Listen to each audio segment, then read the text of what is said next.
welcome back to The Degree of Footy, the podcast ran by football journalism students trying to make their way into the real world. You can follow us on The Degree of Footy on all social medias, but today we are joined by Chris Hall, who's had a very successful career working with the likes of West Brom, the FA, and we are going to relive his career and find out all the best stories.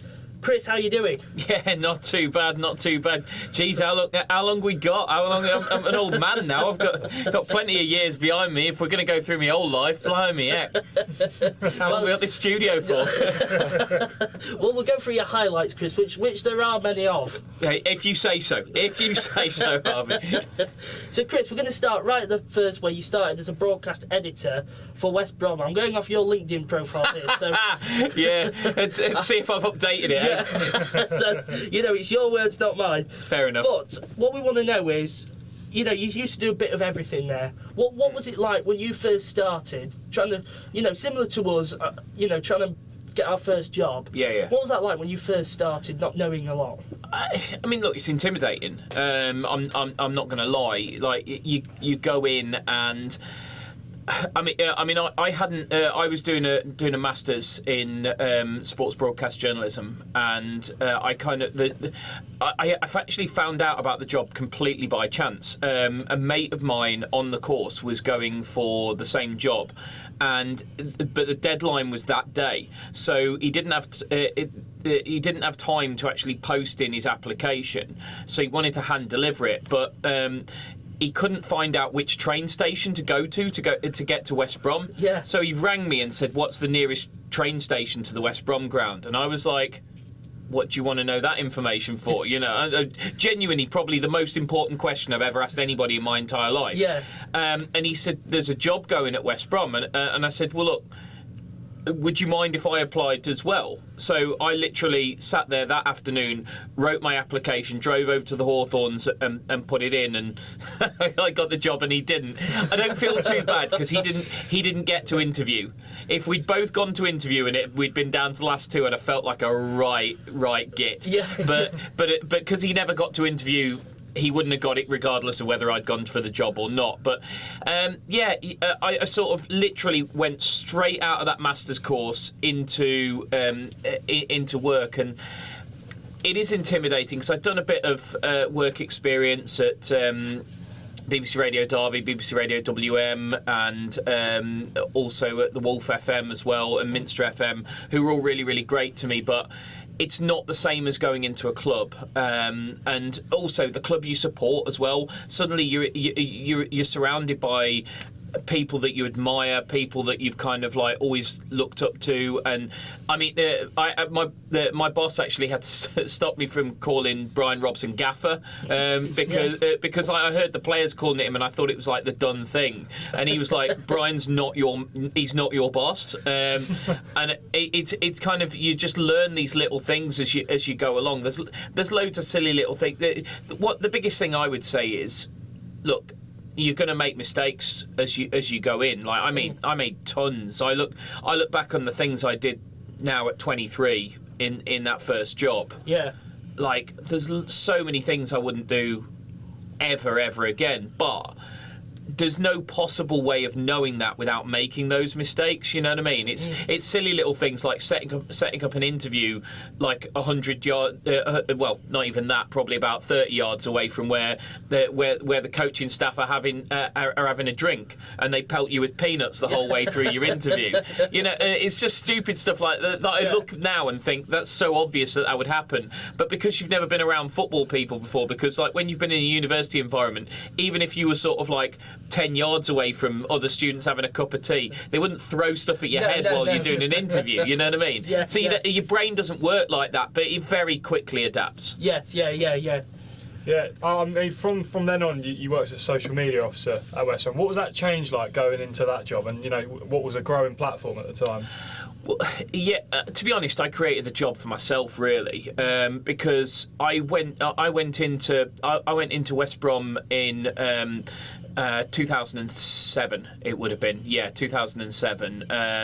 No, 2006. Sorry, it was the 06-07 season, and Facebook hadn't really come to the UK in a major way at that point. So social media didn't exist outside of like MySpace, and then sort of Facebook came to the UK around about sort of like 2007 in quite a big way. But it was still just a platform for people to like connect with people that they knew. And as it sort of developed, I kind of thought, why aren't clubs trying to be on here? You know, you've got fans on there. You know, at this point you could set up what effectively are groups now. They were called something else back then. And I had to set up Albion as like a Facebook profile, like you would have now. So it's got a West Bromwich Albion had a relationship status, for crying out loud at that point. So, but I mean, if somebody wants to prove me wrong on this, they can feel free, but I'm fairly confident there were no other English football clubs on Facebook when I set it up. I'm pretty confident West Brom were the first one to join Facebook. Nobody else really saw what it could be, and I just started dropping just little clips of interviews, little clips of video interviews onto there, and It did okay. People liked it, and from there we sort of we developed a YouTube channel. I was just always pushing us to be on social media channels. Twitter came, and I wanted us to be on there. Instagram came, and I wanted us to be on there. The problem was a couple of things. The EFL had a massive contract with Perform Group, who had put all of the video content behind a paywall, and they wanted people to pay subscriptions for it.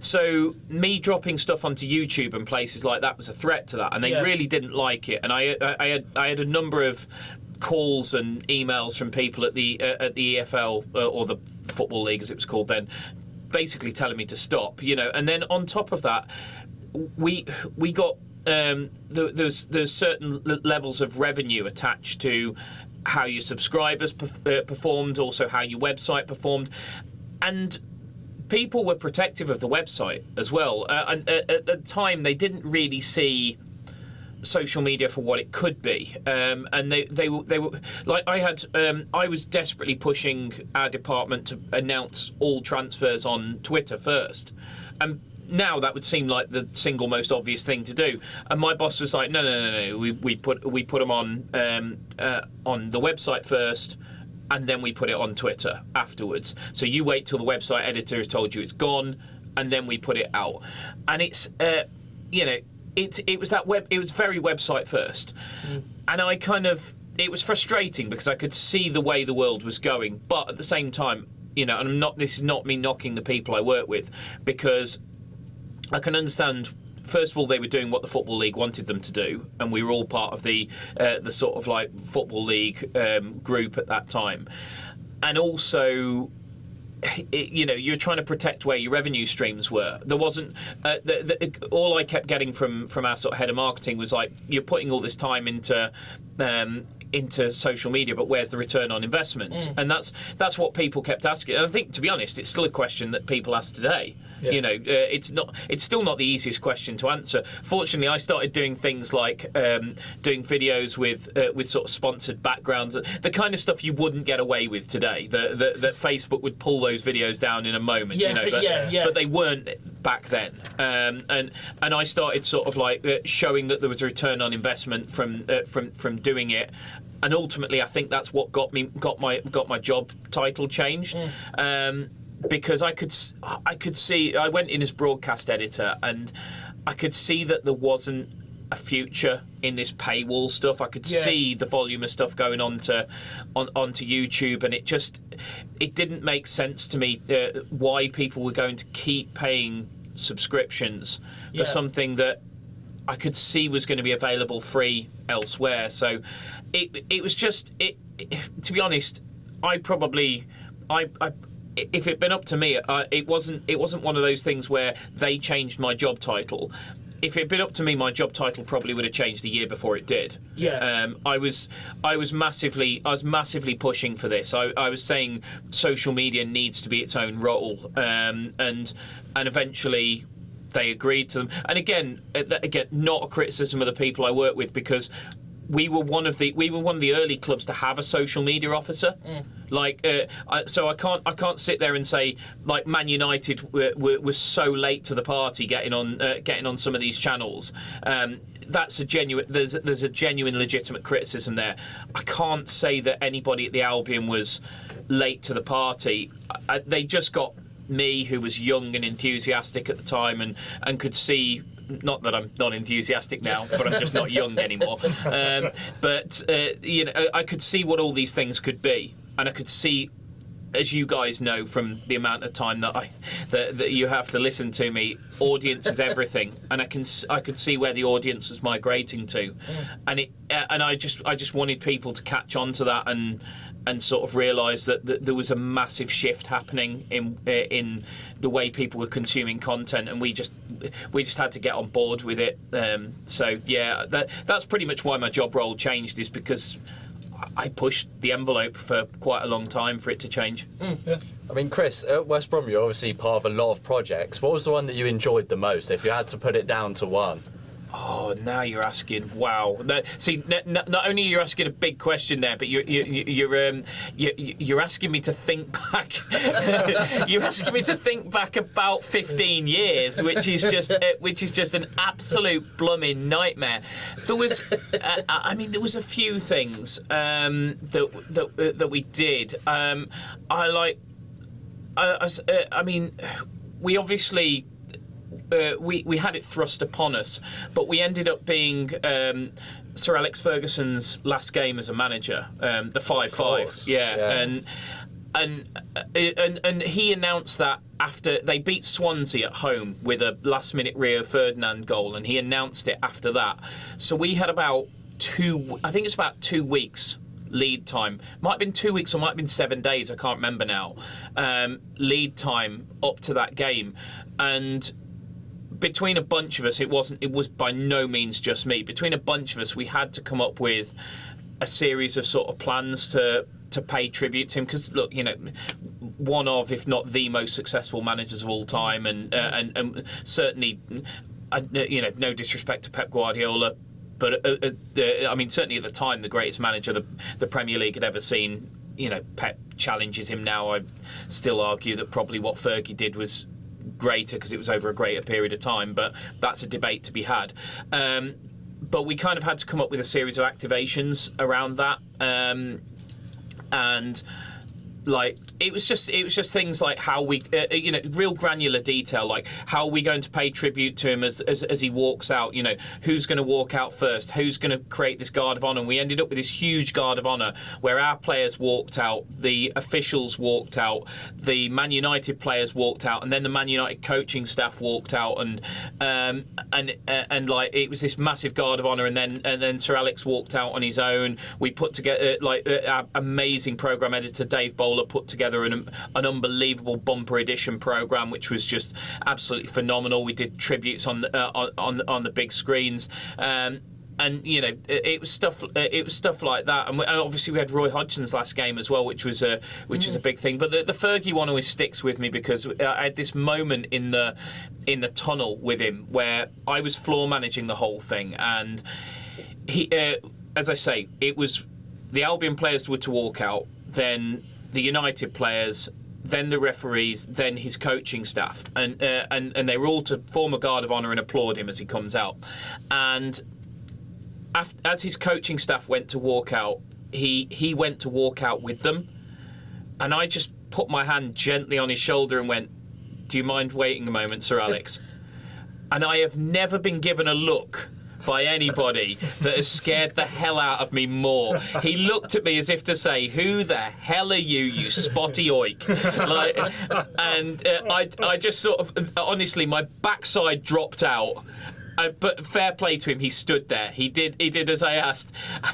And after they walked out, I went, "You're welcome to take the field now, sir." And he gave me another look as if to say, "I'll take the field when I bloody like, son."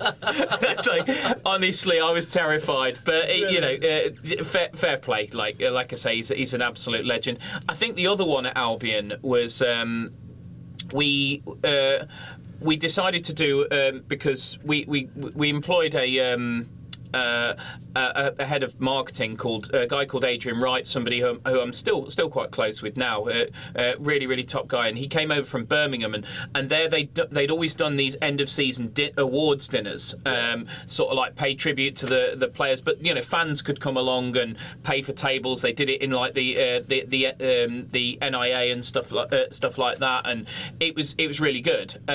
So he decided that he wanted to do this, bring this to Albion.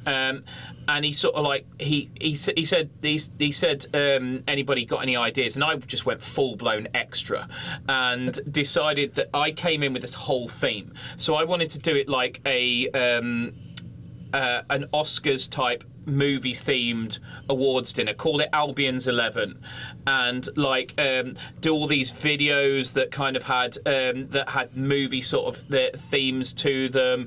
The awards are all going to be little Oscar statues and gold and yeah, absolutely, and suddenly I realized, and suddenly basically because this became like my idea, he just basically went, right, I'll basically he'll sell the sponsors, he'll sell the tables, but in terms of actually the creative, like the script, the all the videos, everything like that, he just kind of went, that's yours.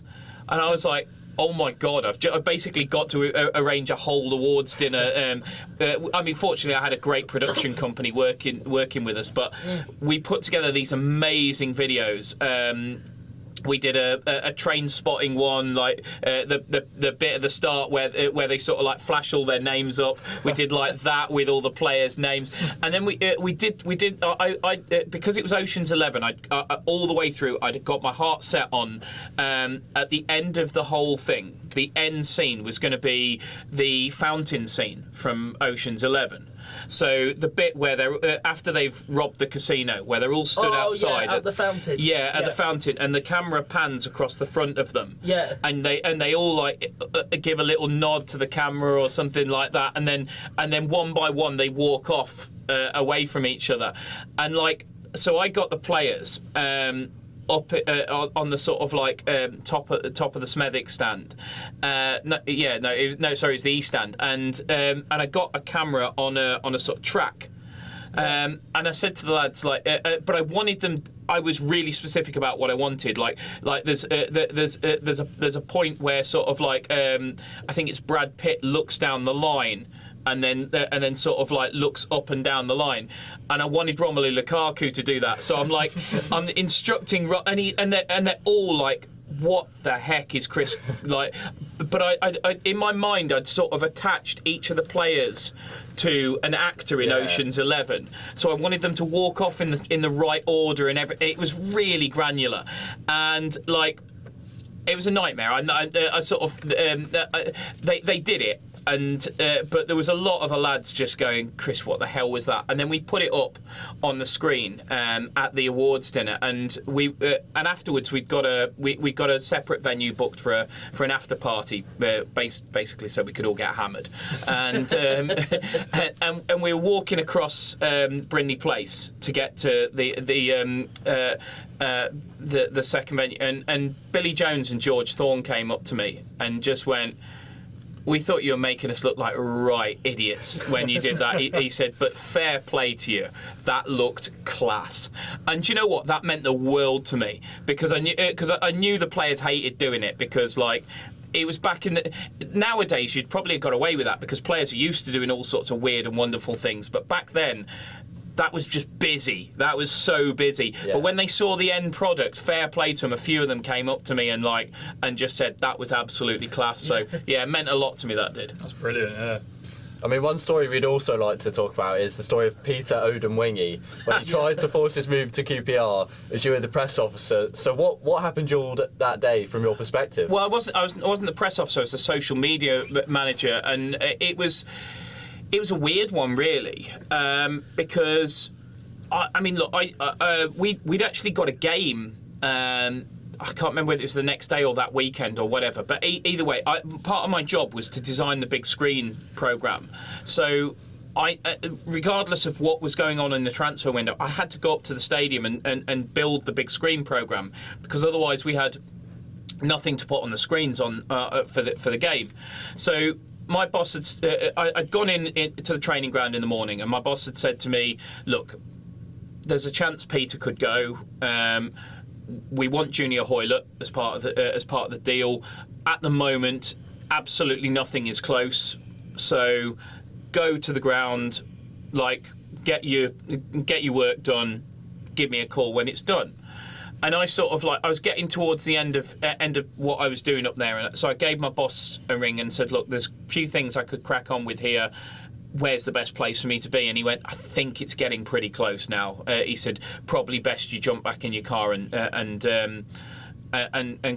come back down here." So I've jumped in my car, and I'm in my car, and I think I got Talk Sport on, and obviously Talk Sport have a relationship with Sky, and I think they're both Murdoch owned, and as I'm driving back down, they're like, "Oh, we're going live over to QPR now because there's some big breaking news," and they're talking to Peter, literally as I'm pulling into the training ground, and I'm thinking, "Blimey, I better get a shift on here." I haven't even done any research on Junior Hoylett. Presumably, I'm interviewing him in a minute, and all this sort of thing. So I pulled into the training ground, and as I've come into the building, Dan Ashworth's office is immediately on the left-hand side, and I've sort of, to be honest, I'm not normally that brazen with the sporting director because he's got a big job and everything. But as I walked past, just sort of went, "Oh, Dan, I take it it's close then." And he went, "What?" And I've turned to, and there's a big screen TV behind me. So Peter's at QPR. He's like, "He's not." Doesn't have a clue. I says, "Dan, he's on the telly there." And Dan walked out his office. Honestly, there was steam coming out of his ears. He was furious, absolutely furious. And and he went back in. He went back in his office. The door shut rather sharply behind him, and the deal didn't progress much after that. To be honest, I don't know what was said after that, but I imagine there was a few frank conversations had. But yeah, it was weird, and the next few days were weird because look, Pete and I. We got on really well then. We still get on now. I still speak to him. In fact, I interviewed him about this very topic for a supporters club meeting only a few months ago, to be honest with you. And Pete came on my podcast and sort of he talks very openly about it. It's a weird one because there's clearly two sides to this story. What Pete felt happened. What the club felt happened are two different things. I will never completely know the truth. I've been in the fortunate enough position to hear both sides. Yeah. There's too much stuff that's diametrically opposed to know kind of which one is which one is true or completely true and which one isn't. I'd imagine there's elements of truth in both sides of it, but. It was just a weird thing because Pete came back in and to be honest, there was a few frank conversations had. I remember my boss had a bit of a chat with him about kind of asking him to stay off social media and that sort of thing because obviously fans were having a go at him and Pete didn't like that and the lads had a bit of banter, hung a QPR shirt on his peg with his name printed on the back. The sort of thing you expect from players and to be honest, I kind of thought that would be the end of it, and then we played. I think you played Norwich away, and we were awful. We got beat, and then Pete said something in the dressing room afterwards, and it went off, and that was it. I think he had, I think there was a bit of stuff with the fans saying stuff about him and stuff like that, and that was it really. Once it, there was a period where I thought. Is this going to get fixed? You're just looking from the outside and you're thinking, or from your desk near the canteen and whatever, and you're thinking, it seems to be getting on with people, speaking to people again, and then it all just came tumbling down like a house of cards, unfortunately. But that's football. Sometimes, you can't fix everything, and sometimes it's just the right time for players to move on. So, Chris. you just mentioned your podcast there, and then we're going to talk a little bit about Joey Barton. But, Oh, good. Don't worry, we're getting there, Chris. But your podcast, Albion Analyst, sorry. No, Albion Analysis, yeah, you're right. Analysis, Yeah. I thought I was. Yeah. I saw you and I thought, hang on, is it? Just tell, for anyone listening, go listen to it. It's a brilliant podcast. We've listened to a couple of episodes. Just tell the viewers listening what you're trying to achieve on there. To be honest, we started it when Valérien Ismaël was Albion manager, and Val kept coming out with this stuff that we were top of the XG table, and fans were. There was a bit of a misconception going round that they felt that Val was saying we're playing really well, and that it was almost an excuse for the results that we were getting, and I didn't feel that was quite what it was, because being top of an XG table and having your actual goals much lower, for me fundamentally shows that your strikers aren't doing their job. Because but I thought I felt a lot of people were missing the point that Val was making, which is we're creating a load of chances, and I think it was Val saying he was racked off that he wanted Daryl DK for quite a lot of money that summer, and the club didn't shell out the money. They then shelled out the money in January, but whatever. And I think he was feeling if he got Daryl DK instead of the much maligned Jordan Hugill, that we might have had a lot better results than we did. And I think there's a fairly strong argument to say that might have been the case. And I felt people were missing that point, that he wasn't saying everything's okay because we're racking up XG. He's saying we're doing a lot of things well, but we can't finish our chances. And ultimately, it just means you've got that one key thing you need to fix. And we initially set it up to just kind of... We saw there was a bit of a gap in the market around Albion, that nobody was really doing this sort of content other than my co-host Pete George, who ran the Albion Analytics X account. And I said to him, I said, look, do you want a platform to talk about this sort of stuff? I said, I'm going into it a little bit as a novice. I know bits. My old housemate used to be the club analyst at West Brom, so I understood bits, but I didn't have the kind of depth of knowledge he had. I said, you can almost educate me week on week, and what you get from me is a guy who's been a broadcaster and a journalist, and I can sort of anchor the programme and kind of I'll carry us from the point of view of scripting and sort of running orders and all that sorts of things. So we've got two great skills there. I've got the journalistic skills, you've got the data skills. And he was like, yeah, great. And we kind of just set it up to almost fill a void a little bit. I mean, we're now, what are we, 3 years on, something like that. It's grown really well, and people like it. You still get some people who kind of say you can take numbers and you can do whatever you want with them. You can't.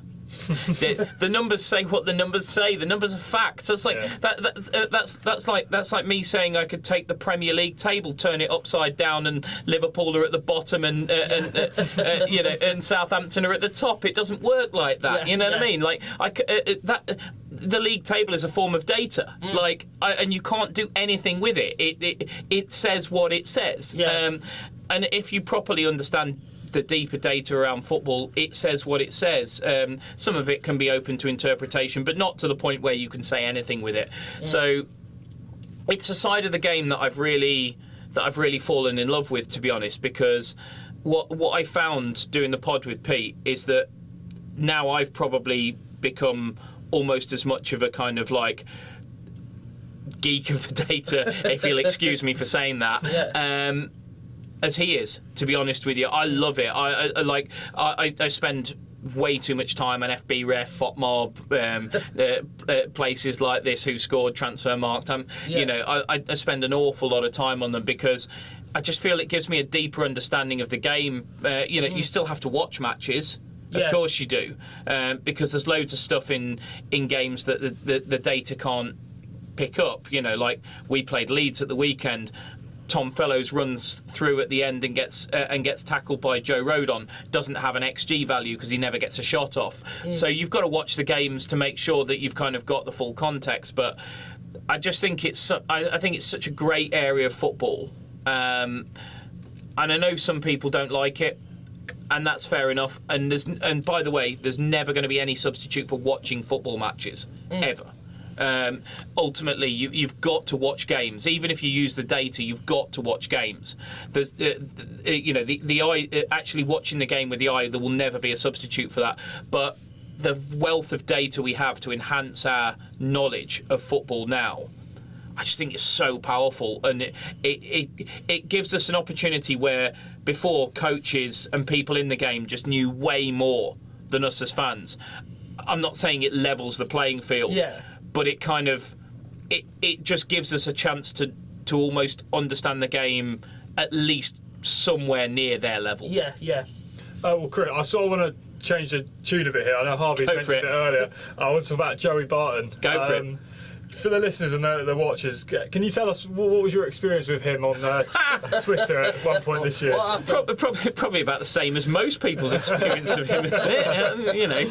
Pretty odious. Look, it was a fleeting thing. To be honest, one of the things that I've learned being on social media and having a kind of localised profile, I'm not known or anything like that, but kind of I'm known within West Brom fan circles, and you kind of you learn that quite quickly that you can't. People are going to say stuff about you on social media, and biting back is never necessary. It is often not the best thing to do. Certainly, getting into some sort of prolonged argument is never a smart thing to do. So I wouldn't have gone after. I didn't go after him. I wouldn't have said anything to Joey if it had been me that he came after, but he didn't. He came after Gab Sutton, who's a really good mate of mine, and he made a really unkind comment about Gab's weight. Who, by the way, as you guys know because you met him met him in class. You'll know he's not overweight. He's he's a massive guy. He's like really tall, but he's stockily built, but he's not. He's not by any. I mean, not that anybody should be shamed for their weight, no matter what their weight is. But it wasn't even accurate. Yeah. In terms of a comment. But I just wasn't having it, and I sort of and it was just after he'd kind of got done for all the bullying stuff, and I can't remember exactly what I put, because he'd been refuting that he was a bully on social media, and all I put was I quoted his tweet, I think it was, and I put man refutes to accusations of being a bully by bullying.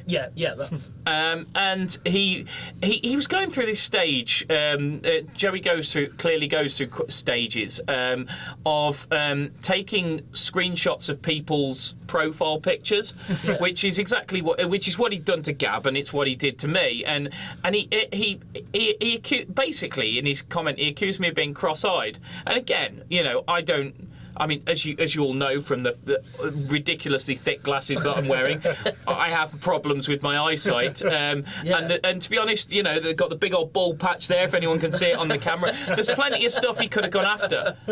Like, again, if I was cross-eyed, I'd like to think I wouldn't have a hang up over it, but the fact of the matter, because there's nothing to be ashamed of, but the fact of the matter is, like, again, it was an inaccurate comment. That was the thing I found weirdest about it. But I mean, I just left it alone. And obviously, you get some of his absolute troglodyte followers coming and having a go at you. Yeah. You get other people sticking up for you, which is quite nice. I mean, it did a lot of numbers. But I mean, to be honest, as I say, the worst thing I could have done is turned it into a sort of tit for tat type thing and kept going back to him, because first of all, the guy absolutely has nothing better to do. He's just bored, isn't he? Well, he seems it. Well, he's not just bored, but he's so desperate for attention. Yeah, it's all attention seeking. Isn't it? It's probably almost.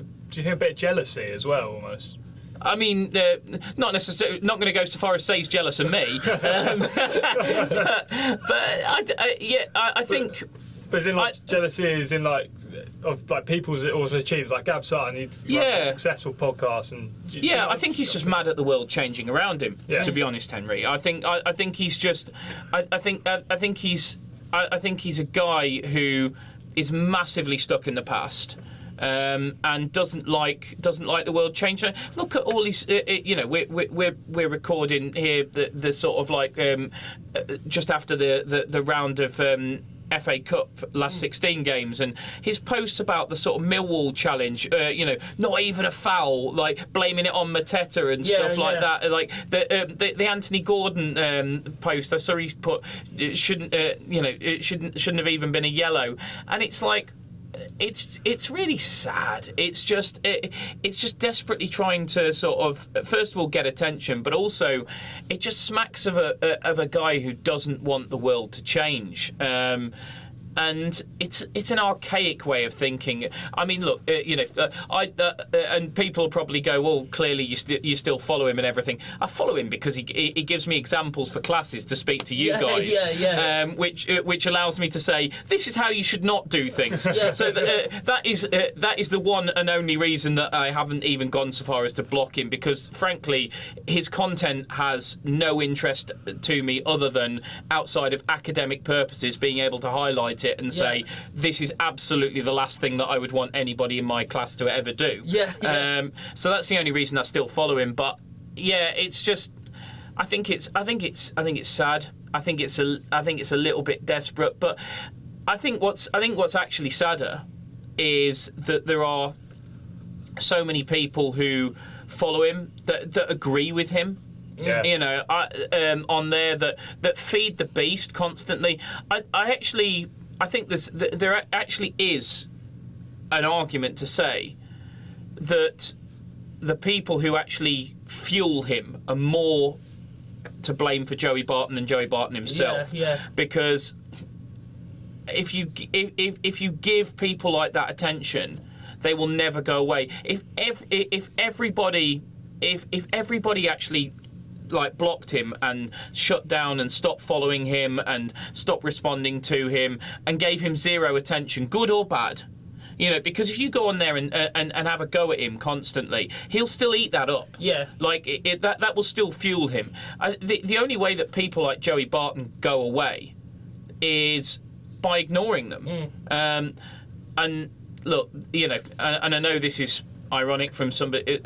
I don't think I follow him. I just think he comes up on my timeline. But nonetheless, I haven't blocked him, so I have to be open and honest about that. So this is, you could say it's a bit rich coming from somebody who hasn't blocked him. But what I would say is, to anybody who kind of like doesn't like his content or whatever, don't engage with it, because that's for as long as he gets attention, you're giving him what he wants. Just going to continue to do it. 100%. Well, Chris, thank you so much for coming on. We've had a highly entertaining episode. We've learned all about Peter Odemwingie and as well as Joey Barton. Make sure you go and listen to Albion Analysis. It's a fantastic podcast on Apple Podcasts if you want to go listen to that. Thank you, Henry Murray, and we'll see you next time.